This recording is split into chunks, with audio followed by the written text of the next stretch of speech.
El Centro Nacional de Telemedicina, CENATE de eSalud, te da la bienvenida a nuestro programa de telecapacitaciones. Un espacio que busca fortalecer las competencias de ustedes los profesionales a través de las capacitaciones a distancia y en tiempo real mediante el uso de las tecnologías de la información y la comunicación. Por ello, quiero agradecer a cada uno de ustedes por acceder a estos espacios académicos que el CENATE pone a su disposición con el único fin de mejorar las prestaciones de servicios de salud a nivel nacional. CENATE, por una atención inclusiva, oportuna y de calidad. Bienvenidos.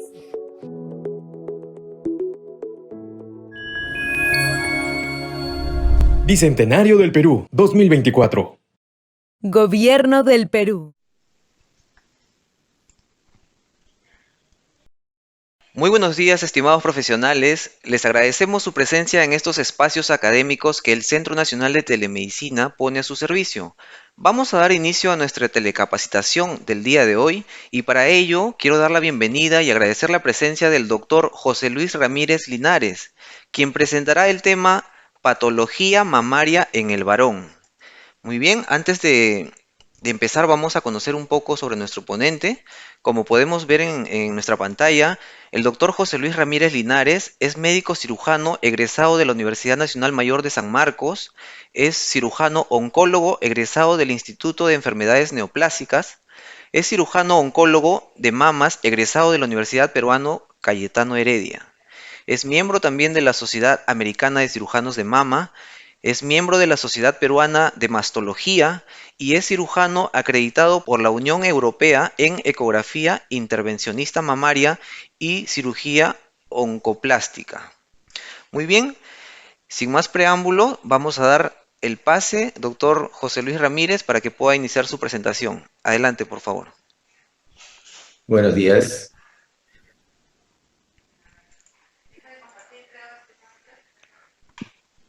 Ok, primero mi agradecimiento al CENATE por la invitación y qué bueno que se esté haciendo estas reuniones para uniformizar criterios a nivel nacional sobre temas en los que justamente hay mucha disconformidad en los conceptos de esta patología. Muy bien, empezaremos. He escogido dentro de la patología mamaria en el varón 3 temas que me parecieron los más importantes, que son ginecomastia, cáncer de mama y eczema. Bien, empezando por la ginecomastia, debemos primero abocarnos a conocer la estructura anatómica de la mama. La estructura anatómica de la mama está constituida básicamente desde hacia afuera hacia adentro por la piel, la areola del pezón, la grasa, luego viene la glándula, nuevamente un panículo adiposo, los músculos, las costillas y los ganglios y los nervios y vasos. En cuanto a los nervios, debemos considerar que la inervación de la glándula mamaria va desde el segundo hasta el sexto arco costal y los intercostales. Sin embargo, la estructura más importante que da inervación a la areola y el pezón es parte del cuarto espacio intercostal. Eso debemos tener presente para cuando hacemos las cirugías. Otro tema importante para conocer realmente esta patología en el varón es cómo se desarrolla la glándula mamaria en la etapa embrionaria. La glándula mamaria debemos saber que inicia su desarrollo alrededor de la 4ª, 6ª semana de la vida intrauterina. Ahí se va formando la línea láctea.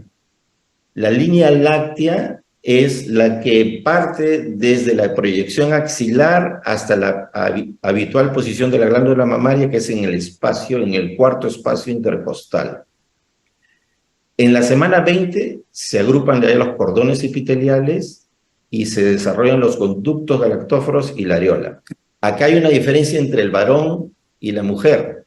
En la mujer hay un desarrollo completo, obviamente, pero en el varón solo se desarrollan los conductos y el estroma mamario. No hay lóbulos en el varón.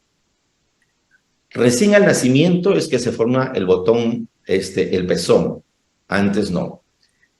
Y para ello es importante 3 hormonas en el desarrollo de la glándula mamaria: los estrógenos, la progesterona y la prolactina. Y recién tenemos la telarquía, ¿no? Entre los 8 y 3 años, que es el desarrollo habitual y formado del pezón.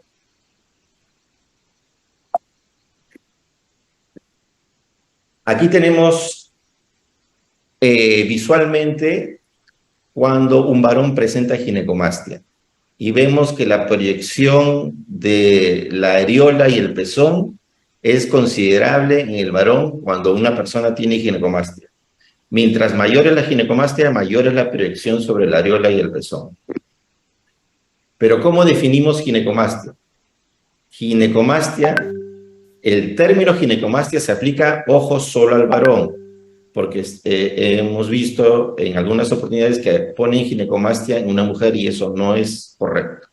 Ginecomastia es una proliferación del tejido mamario incompleto en los hombres. Como ya les dije, solo hay proliferación de conductos y estroma.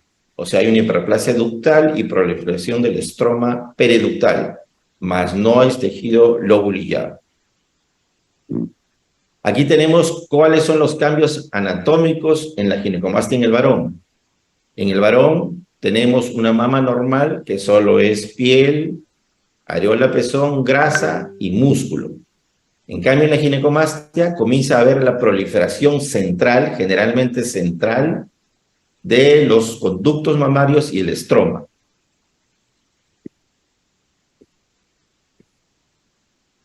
¿Cuáles son las características clínicas de una ginecomastia? Se presenta mayormente en 2 grupos etarios, en menores de 20 años y en mayores de 50 años. Puede ser unilateral o bilateral. Aquí hay una gran importancia en las características clínicas de saber si es uni o bilateral.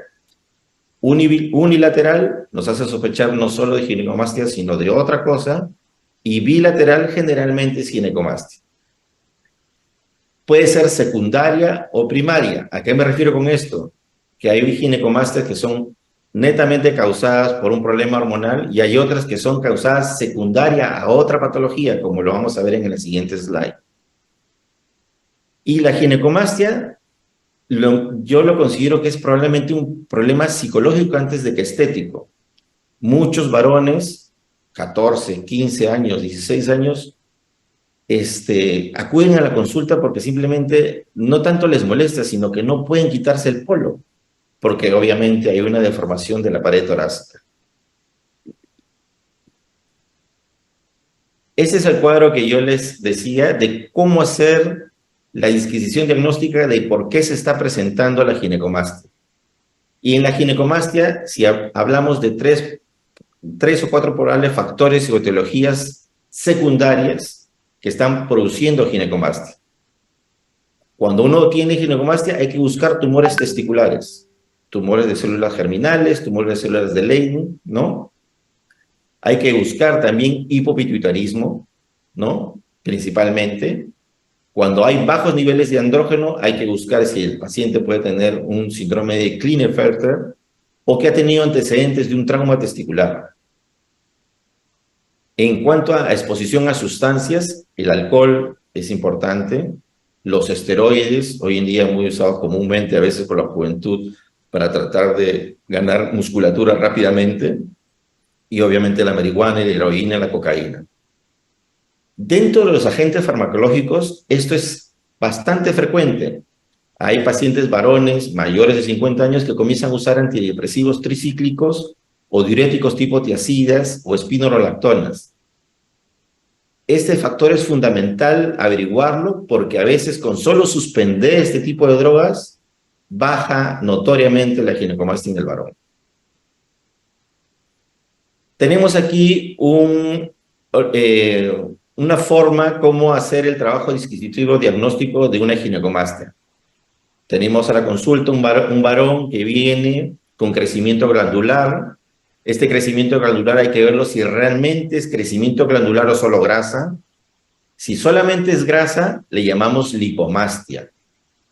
Si solamente es lipomastia, eso se soluciona netamente por el cirujano plástico o una liposucción. No es una ginecomastia verdadera. Si tenemos un crecimiento glandular y es ginecomastia, y como les dije, generalmente es unilateral, podemos sospechar de cáncer. Si sospechamos de cáncer, va a biopsia. En cambio, si tenemos una ginecomastia central, que es bilateral, y de reciente aparición, entonces hacemos el trabajo diagnóstico si hay un factor secundario que esté originando esta ginecomastia. Obviamente, si vamos a hacer una biopsia ante una sospecha de un cáncer, primero hay que hacer una mamografía. Sí, también se hacen mamografías en los varones. Si modificamos las causas, como le dije, de la ginecomastia, sea por ingesta de fármacos, como le mencioné, hidroclorotiazida, antidepresivos tricíclicos, o tratamientos para la hipertrofia prostática también, entonces, y luego de una reevaluación persiste la ginecomastia, entonces vamos a un tratamiento quirúrgico de resolución de la ginecomastia. ¿Cuál es el tratamiento principalmente de la ginecomastia? Es quirúrgico. Ahora, ¿qué tipo de tratamiento quirúrgico es de la ginecomastia? Depende. Si es ginecomastia pura, tratamiento quirúrgico que solamente es excisión a través de un corte periareolar, teniendo mucho cuidado en la parte retroareolar porque puede haber necrosis del pezón, pero si es una ginecomastia mixta, se puede asociar la extirpación de la glándula más una liposucción para que quede exactamente, estéticamente adecuado.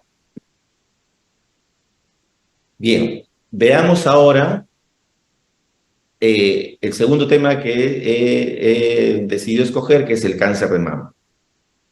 El cáncer de mama en el varón existe, si bien es cierto, es de baja incidencia, pero existe y lo debemos reconocer. Y aquí les presento un cuadro de cómo se nos está multiplicando. Esto es un cuadro global de cáncer de mama, no solo en varón. Cómo se nos está multiplicando el cáncer de mama. Vean que para el año 2020 tenemos 69.849 casos, pero al año 2030 está proyectado el doble de los casos. Entonces es realmente un desafío para nosotros los médicos que enfrentamos este tipo de patologías, saber reconocer cuándo es cáncer de mama. Y en el otro lado les pongo una imagen de lo que debe ser hoy en día la cirugía de cáncer de mama. Un varón que tiene una cicatriz pequeña, estética, obviamente no va a afectar su imagen corporal, ¿no? Más adelante voy a mostrarles cómo hoy en día en la mayoría de casos se está haciendo la cirugía de mama, pero debe ser la forma de cómo tratar un cáncer de mama con una cirugía mínima. Ahora, miren lo importante que es que ustedes como institución de salud, una institución grande, ¿cuánto aporta en reconocer el diagnóstico de cáncer de mama?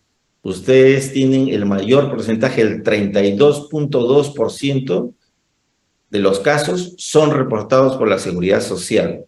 He ahí la importancia de a todo nivel, a todo el Perú, saber reconocer cuándo se trata de un cáncer de mama, cuándo se trata de una ginecomastia y qué hacer. Este es un reporte del registro de cáncer de Lima Metropolitana, el último que se ha expuesto entre el año 2013 y 2015. Y bien, pero la incidencia de cáncer de mama en varón es baja, ¿cierto? Es alrededor del 1%. Es por ello que el cáncer de mama en la literatura mundial no hay mucho. Sin embargo, la NCCN, en su publicación del año 2023, propone unas guías para el tratamiento del cáncer de mama en varón. Y una cosa importante es que el 30% de los cánceres de cáncer de mama en el varón tienen historia clínica familiar, a diferencia de las mujeres que solo llega al 5 al 10%. En el varón es más frecuente la historia clínica familiar de cáncer. Como les mencioné, en el varón no hay lóbulos, entonces la mayoría de los cánceres en el varón son ductales invasivos. Es muy poca la incidencia de cáncer ductal in situ en el varón. Generalmente cuando ya se detecta más, ahí es hay un componente infiltrante. ¿Cómo hacemos la aproximación diagnóstica en caso de cáncer de mama? El examen clínico, palpar, tocar, ver, determinar la dureza, bordes, la localización, hacer una mamografía en lo que nos va a reportar una masa irregular, central, detrás del complejo areola-pezón, y la ecografía que nos va a terminar en muchos de los casos, más no en todos, una imagen especulada, irregular, con circulación interna, que nos refiere que debemos hacer una biopsia. Y el tratamiento lo hacemos mediante cirugía versus quimioterapia. Implica también el uso de radioterapia y hormonoterapia, tan igual como el cáncer de mama en la mujer. ¿Cuáles son los factores de riesgo en el varón para desarrollar cáncer de mama? Una edad mayor de 50 años, sin embargo, es mucho más frecuente en los varones mayores de 70 años. Tienen en el 27.8% de los casos una mutación genética germinal presente. He ahí la importancia que cuando uno detecta un cáncer de mama en un varón, pedirle que se haga un perfil genético para poder hacer el seguimiento al resto de la familia, porque la mutación genética está presente en más porcentaje, en mayor porcentaje que en las mujeres. Como le mencioné, hay historia familiar de cáncer. También hay que averiguar si tenemos historia de antecedentes de si el paciente ha recibido radioterapia en la región del tórax, antecedentes de tratamiento hormonal. Antiguamente, hoy en día ya menos uso, se hacía tratamiento hormonal para cáncer de próstata con estrógenos. Entonces, eso hacía mayor riesgo del varón a desarrollar cáncer de mama. También síndrome de Klinefelter, ciertas condiciones que afectan los testículos como la atrofia testicular, enfermedad hepática como la cirrosis hepática debido al consumo principalmente de alcohol, el sobrepeso y la obesidad son factores de riesgo para desarrollar cáncer de mama.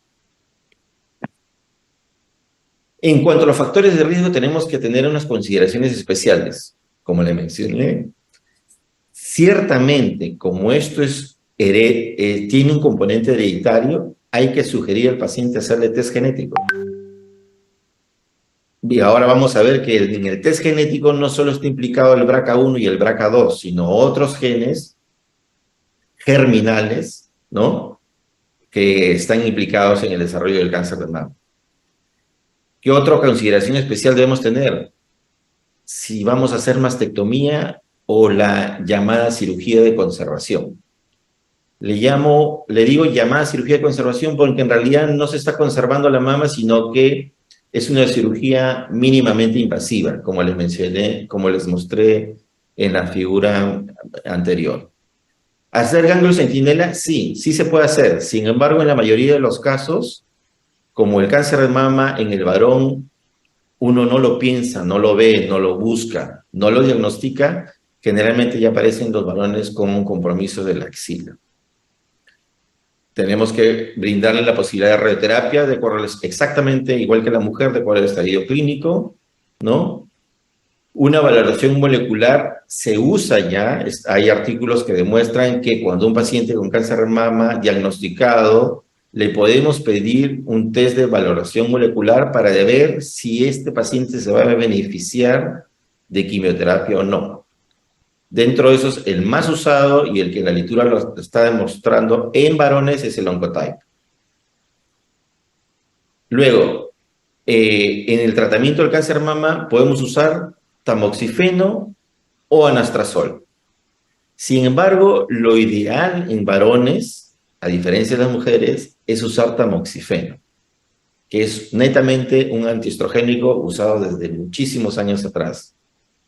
Pero si por A o B el varón no tolera el tamoxifeno, porque su principal contraindicación o efecto colateral es que en una persona que presenta váricis de grado 4, uno empeora los síntomas con el tamoxifeno, entonces a veces no es tolerable, entonces podemos usar anastrozol pero si se utiliza anastrozol, hay que utilizarlo con inhibidores de las hormonas gonadotróficas.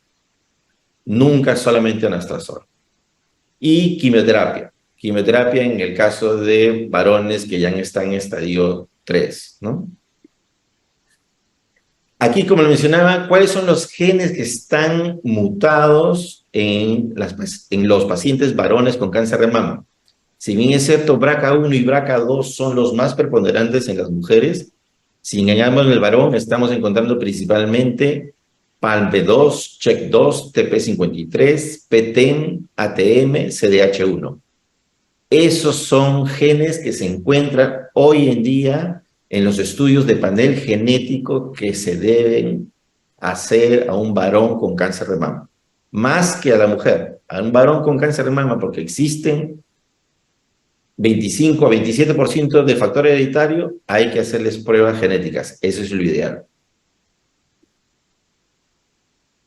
En el tratamiento quirúrgico, aquí es lo que le decía, en la imagen inferior, miren ustedes, esta es la clásica incisión de la mastectomía radical que se hace al varón, ¿no? El diseño en el lado derecho y cómo queda en el lado izquierdo, una incisión completamente larga, extensa, que es visualmente inapropiada en la figura del tórax de un varón.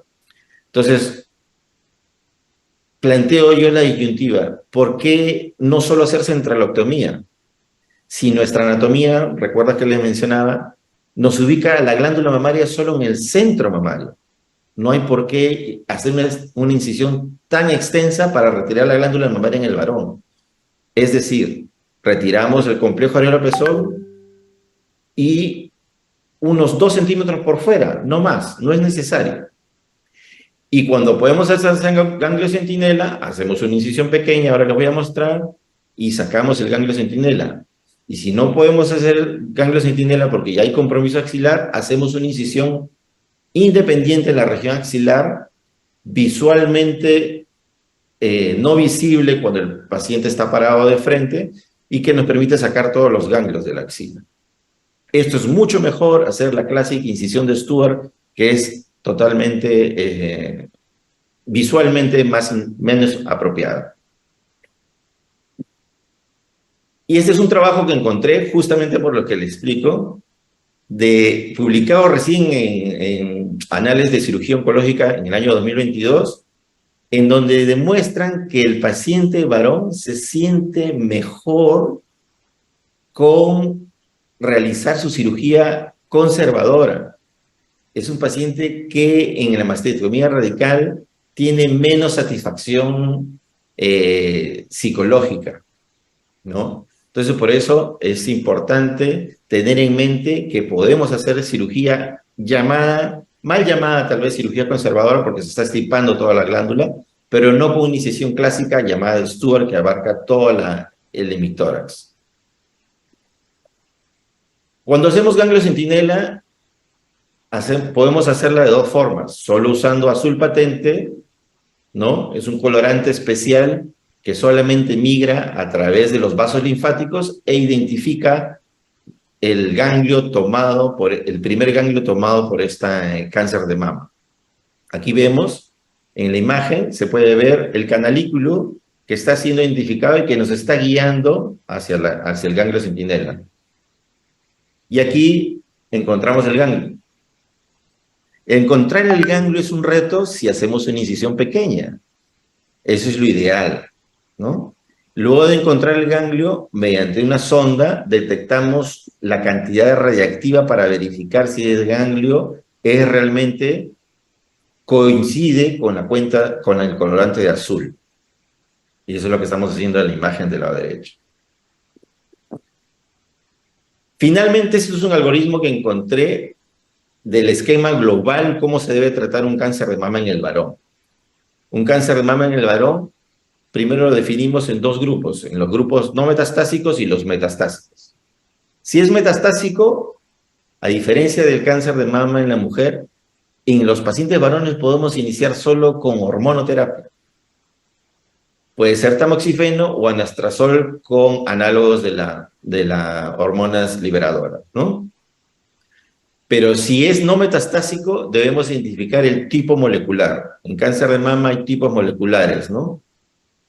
Y para eso tenemos que estudiar los receptores hormonales, el receptor de estrógeno, el receptor de progesterona, el ER2 y el Ki67. Y ahí los agrupamos en pacientes que son receptores hormonales positivos y ER2 negativos. En estos pacientes hacemos cirugía, salvo que, a pesar de tener este perfil molecular, el tumor sea grande y preferimos empezar por quimioterapia. Y en los pacientes triple negativos, es decir, que son receptores de estrógeno negativo, receptor de progesterona negativo y ER2 negativo, siempre es mejor empezar por quimioterapia porque el paciente se beneficia de esto. Ahora, hay una discusión todavía vigente de que si en los cánceres de mama metastásicos en el varón hay que operarlos. Y ahora les presento un artículo en que sí, la trimodalidad, es decir, quimioterapia, cirugía y radioterapia, mejora la sobrevida en el varón de cáncer de mama metastásico. Y este es el artículo que me refería, también publicado en Annals of Surgery del año 2022, en donde hay una mejora de la sobrevida en los cánceres de mama metastásicos en el varón, haciendo los tres, cirugía, quimioterapia y radioterapia.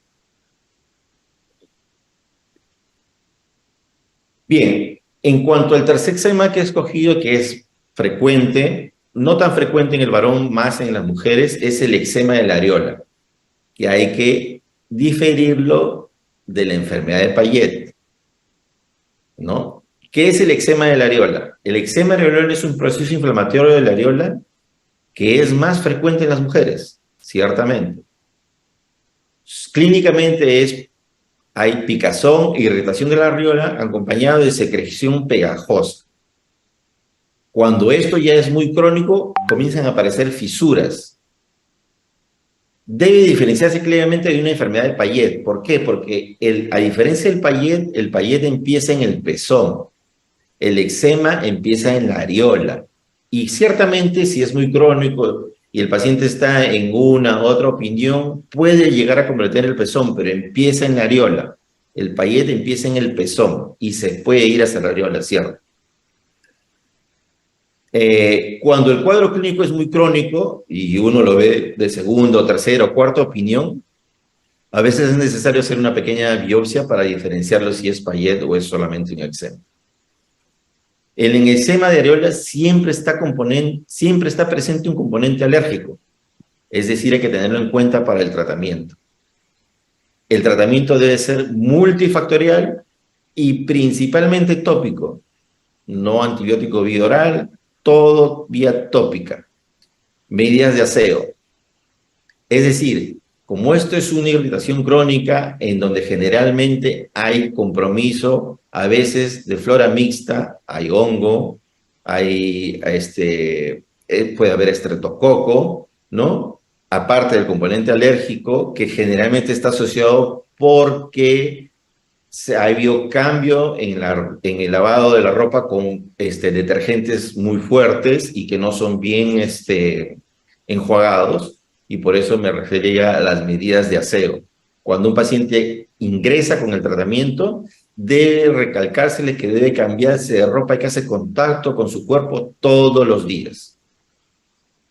Sin embargo, hace poco apareció, porque hay muchos de los pacientes que tienen estos eczemas de areola y no mejoran, apareció una publicación en donde hay un componente que es sui generis, que no es muy frecuente, pero que se debe tener en cuenta, ¿no? Bueno, esto ya lo mencioné, y aquí es lo que le decía, si el tratamiento habitual no responde, se debe sospechar de una infección por ácaro. Y el ácaro que está presente en este tipo de problemas es el Demodex folliculorum. Y su tratamiento para esto es con ivermectina tópica. Y con eso desaparece en 7 a 10 días. Hay que tenerlo en cuenta. No es frecuente, pero hay que tenerlo en cuenta.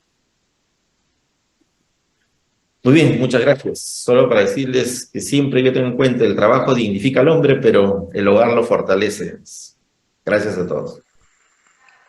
Ok, muy bien, doctor. Vamos a dar unos minutos para que los participantes puedan realizar sus consultas. En estos momentos estamos habilitando el chat para que puedan Perfecto. hacerlo.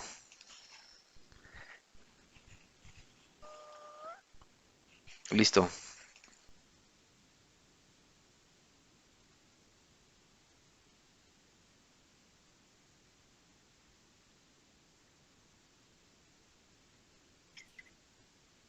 Doctor, tenemos una pregunta. Sí, cómo no. Dice, cuando se presenta dolor en el pezón y se siente caliente, ¿a qué se debe? Ya me ha pasado una vez, me pasó, me hicieron una ecografía y todo estaba bien, pero me quedó la duda. Ya, pero ¿estamos hablando en varón o en mujer? Porque es diferente la aproximación Eh, diagnóstica. es varón el que pregunta, Ya, Paul. correcto. Si el paciente viene con dolor en el pezón, se siente caliente, es porque ha habido una inflamación de la glándula que está justamente detrás del areola del pezón. Y generalmente si eso pasa solo, o sea, duró 2, 3 a 4 días, es generalmente de influencia hormonal. ¿Qué está pasando? Muchas veces las comidas que tienen alto nivel de grasa o que tienen estrógenos en su desarrollo, por ejemplo, hay lamentablemente por querer sacar los pollos más rápidamente, les inyectan estrógeno. Eso los hace crecer rápidamente. Y la gente que acostumbra a comer mucho pollo puede tener esa molestia pasajera que dura 3, 5 días y desaparece solo, sin ningún tratamiento. Gracias, doctor, por su respuesta. Tenemos otra pregunta. Dice, ¿cuáles serían las principales medidas preventivas para el cáncer? Las principales medidas preventivas en general, tanto en varón como en mujer, es hacerse un chequeo oportuno. No esperar a que uno mismo se palpe algo, porque cuando una persona se hace la autopalpación, que es muy difundida, pero que yo discrepo un poco, generalmente ella viene con un tumor de 2 a más centímetros. Y el reto para nosotros como especialistas es detectar lesiones menores a 1 centímetro, donde la curación puede llegar al 100%. Entonces, en una mujer, empezar el chequeo a los 40 años, en un varón, empezar el chequeo a los 50, así no tenga ninguna molestia. Obviamente, en el varón, si su chequeo es normal, no hay nada, cada 2 años. Si es la mujer, su chequeo empieza a los 40, es normal y no hay nada, eso sí es anual, ¿no? Bien, doctor, gracias por su respuesta. Tenemos otra pregunta. Dice, ¿cuáles son las implicancias psicológicas en un adolescente con ginecomastia? Correcto, muy bien. En el 50% de los casos yo he tenido la oportunidad de ver, el varón viene no porque le duele el seno, eso no le importa mucho, sí le duele la ginecomastia, sino porque él no puede ir a la playa. Sus papás me explican, doctor, él va a la playa y nunca se quita el polo. Eso no es normal en un niño de 17, 18 años. Y no se expone, no muestra su tórax, porque obviamente siente que hay una proyección no normal en él, ¿no?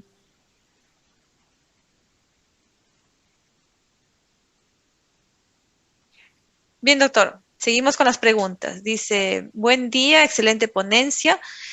Y quisiera saber respecto a los exámenes de laboratorio, ¿hay algún marcador específico para el cáncer de mama? Excelente pregunta y le agradezco su comentario. Mire, desechémonos de la cabeza todos que los marcadores sirven para hacer diagnóstico.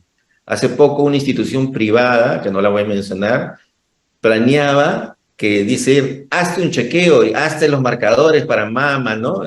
El marcador tal, tal, tal, en un paquete. Los marcadores no sirven para hacer diagnóstico. Los marcadores en general, en mayoría de los casos, salvo excepciones, sirven para hacer seguimiento de un paciente con cáncer de mama. Es decir, yo le hago un marcador a un paciente que ya tiene diagnóstico de cáncer de mama para ver si ese marcador está alto y cuando le doy tratamiento debe bajar, pero no para hacer diagnóstico. No sirve. El único caso que podría yo mostrarles ahorita que decirles que sí sirve porque es altamente sensible es en el cáncer de testículo y en el cáncer de ovario. Esos marcadores son sumamente sensibles que si uno puede pedir marcador y si tiene el marcador alto, tiene cáncer de testículo o tiene cáncer de ovario. Pero en mama no sirve. Ok, doctor, seguimos con las preguntas. Acá nos pregunta, ¿a qué edad se presenta más el cáncer en un varón? El cáncer de mama, como lo mencioné, es más frecuente a partir de los 50, hallando su mayor pico en los 70 años. Es un cáncer de mama en hombres maduros, ¿no? Otra pregunta dice, ¿una prevención es la ecografía? ¿Correcto? El primer examen de prevención por sine qua non debe ser examinar al paciente, tocarlo, palparle la región retroareolar. Y si uno nota algo duro ahí en la zona irregular, hay que hacer la ecografía. Y la ecografía nos va a determinar si solamente es grasa, lipomastia, o si hay una lesión nodular, ginecomastia o cáncer. Bien, tenemos otra pregunta, un comentario. Yo soy urólogo y diagnostiqué un cáncer de mama en un varón. Y el problema que tenía era en la codificación y para indicar mamografía en un varón. La pregunta es que no estamos considerando esta patología dentro de la codificación en sistema de historias clínicas en eSalud. Claro, no hay como cáncer de mama en varón, pero le pones el mismo código, sea 54.4, no, perdón, C54, 50.4, es exactamente igual. Lo que sí es cierto, lo que dice el colega, es que yo he tenido la oportunidad cuando trabajaba en la institución en pedirle una mamografía a un varón y los radiólogos se negaron a hacerle la mamografía. Entonces, yo creo que ese concepto ya está cambiando un poco, porque decían, ¿por qué le vamos a hacer una mamografía a un varón? Y sí es necesario. Cuando uno sospecha de cáncer de mama, tiene que haber mamografía. Justamente la siguiente pregunta tiene que ver con la mamografía. Dice, ¿una mamografía como examen preventivo en un varón, a qué edad se debe realizar? No. A diferencia de la mujer, nosotros no hacemos mamografía como examen de screening o el preventivo, sino en el varón el examen de screening debe ser el examen clínico y la ecografía. Si el examen clínico y la ecografía notan un bulto, recién vamos a mamografía. O sea, no se hace mamografía por rutina a todos los varones entre los 50 y 70 años, ¿no?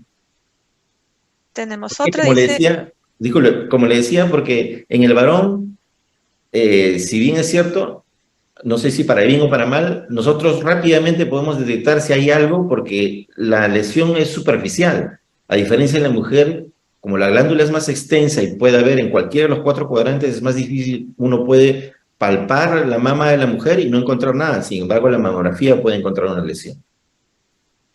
buenos días y felicitaciones, doctor, por su ponencia. Clínicamente hay diferencia entre ginecomastia y cáncer. ¿Y en la biopsia es fácil diferenciar ambas entidades o hay superposición de los casos? ¿Se requiere mucha experiencia del patólogo para el diagnóstico? Bueno, la diferencia clínica entre ginecomastia y cáncer es que cuando uno palpa la zona central de la mama en el varón, o sea, las mamilas, detrás de las mamilas, uno va a encontrar en el cáncer una lesión dura. Yo siempre le decía a algunas personas, los residentes que pasaban con nosotros, para enseñarles como si encontrarse una pepa de un melocotón detrás de la areola del pezón. En cambio, en la ginecomastia, palpas un bulto, pero es blando, porque es tejido adiposo. Es tejido adiposo que ha proliferado, ¿no? Y que no está con tejido glandular, pero solamente de sustrato, no hay glándula, ¿no? Entonces, es la diferencia en la dureza, más que todo. Y en cuanto a la biopsia, todo patólogo debe ser capaz de diagnosticar entre un cáncer y solamente una hiperplasia ductal que es en la ginecomastia, ¿no? Entonces no debe haber duda, y la biopsia no debe ser con corte, tiene que ser con una aguja nada más, sacando filamentos de tejido, ¿no? Seguimos, doctor. Tenemos otra pregunta. Dice, ¿existe relación de ginecomastia con hiperprolactinemia o microadenoma hipofisiario? No, son patologías diferentes. El microadenoma hipofisiario sí produce secreción por el pezón que se llama telorrea, ¿no? Y la telorrea, el diagnóstico clínico es telorrea. Y cuando buscamos las causas de telorrea puede haber hiperprolactinemia y la hiperprolactinemia nos puede indicar que debemos buscar un tumor en la hipófisis. Son entidades diferentes de ginecomastia. Bien, doctor, seguimos. Buenos días, excelente ponencia. ¿La tuberculosis mamaria está relacionada con cáncer de mama en varones? No, pero siempre que... qué bueno que me hagan esa pregunta porque hoy en día está habiendo bastante mastitis y siempre hay que diagnosticar la mastitis con una biopsia, no solo decir, clínicamente está rojito, le duele, hay pus, mastitis. No, puede coexistir mastitis con cáncer.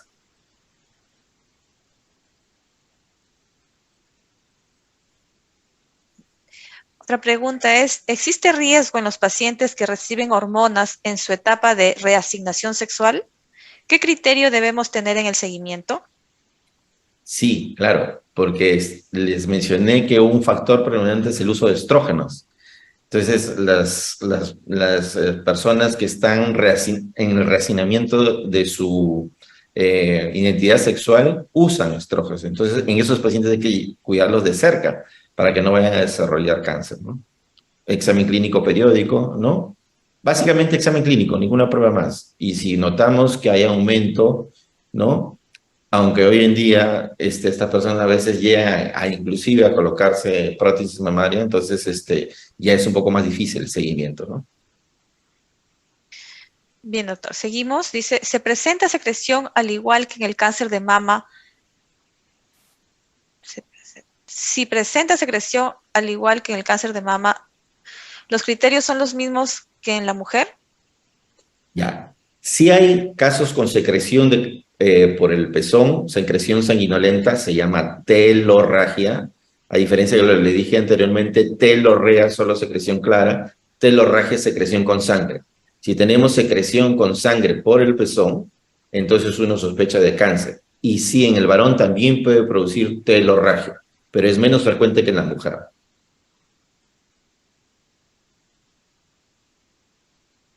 Y ojo, una capita acá. Por favor, no hagan estudio de la telorragia en una lámina para ver citología. Eso es baja posibilidad de que salga ahí el diagnóstico. Hay que hacer biopsia. El estudio del líquido no, por citología es muy baja la incidencia positiva de cáncer.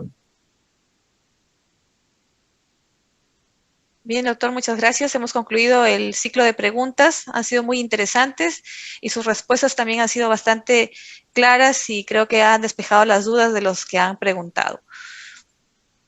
Bueno, les agradezco principalmente a Senate y qué bueno que estén haciendo esto porque es importante que todos los profesionales de la salud unifiquemos criterios para llevar mejor a cabo el tratamiento de nuestros pacientes. Muy bien, doctor José Luis Ramírez Linares. Le agradecemos por el desarrollo de la ponencia. Y para culminar, ¿alguna conclusión o palabras finales que nos pueda dejar? Sí, cómo no. Por favor, métale punche a esto más porque es importante hacer prevención. No, cuando el paciente lleva con un bulto ya es tarde. La institución gasta más, el paciente gasta más, la familia se destroza. Es importante los chequeos preventivos. Excelente, muchas gracias, doctor. Y gracias también a todos los participantes por acompañarnos a través de la videoconferencia y de nuestro canal de YouTube eSalud Digital. Finalmente, les recordamos que esta exposición quedará grabada en nuestro canal de YouTube y estará a su disposición en los próximos días. Muy bien, eso fue todo por el día de hoy. Que tengan un excelente día. Gracias. Luego, doctor, gracias.